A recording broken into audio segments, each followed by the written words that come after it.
सुप्रभात। सबसे पहले आपको गणतंत्र दिवस की हार्दिक शुभकामनाएं। मैं दिशा गणतंत्र दिवस के पावन अवसर पर आपके सामने अपने विचार रखना चाहती हूँ। 3 रंग का नहीं वस्त्र ये ध्वज देश की शान है। 3 रंग का नहीं वस्त्र ये ध्वज देश की शान है। हर भारतीय के दिलों का ये सच्चा स्वाभिमान है। हर भारतीय के दिलों का ये सच्चा स्वाभिमान है। यही है गंगा यही हिमालय यही हिंद की शान है।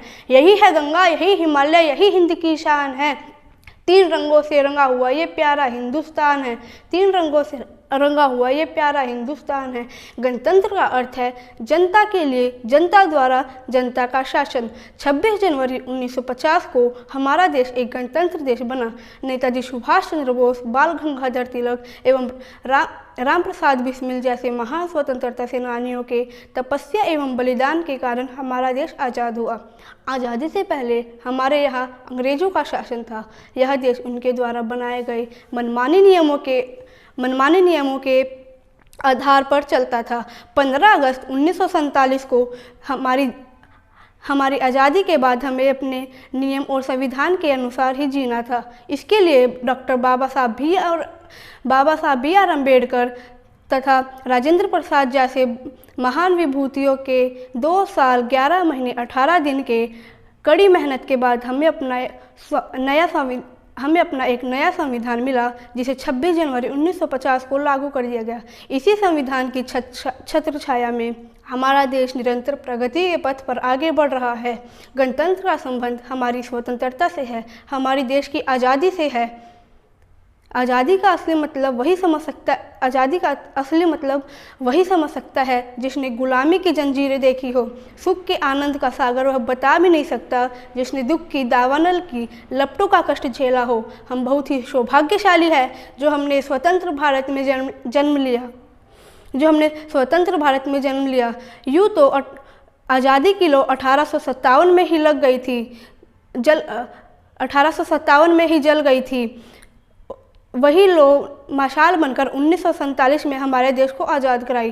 प्राचीन, मध्यम और वर्तमान के उदाहरणों से मैं साबित करना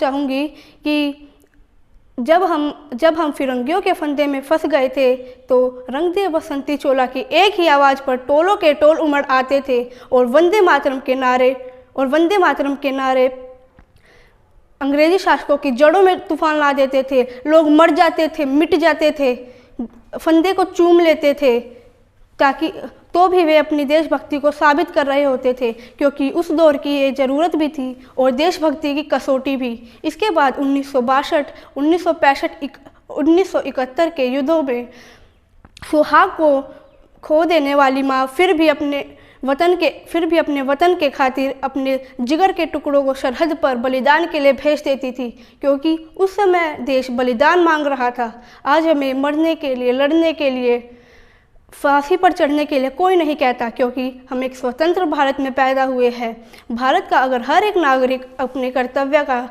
ठीक से पालन करता है तो वह भी एक देशभक्त है, वह भी स्वतंत्रता सेनानी है। और विद्यार्थी अगर ईमानदारी से पढ़ाई करके देश की सेवा करता है तो वह भी उसके लिए देशभक्ति है। केवल कागजों पर 3 रंगों से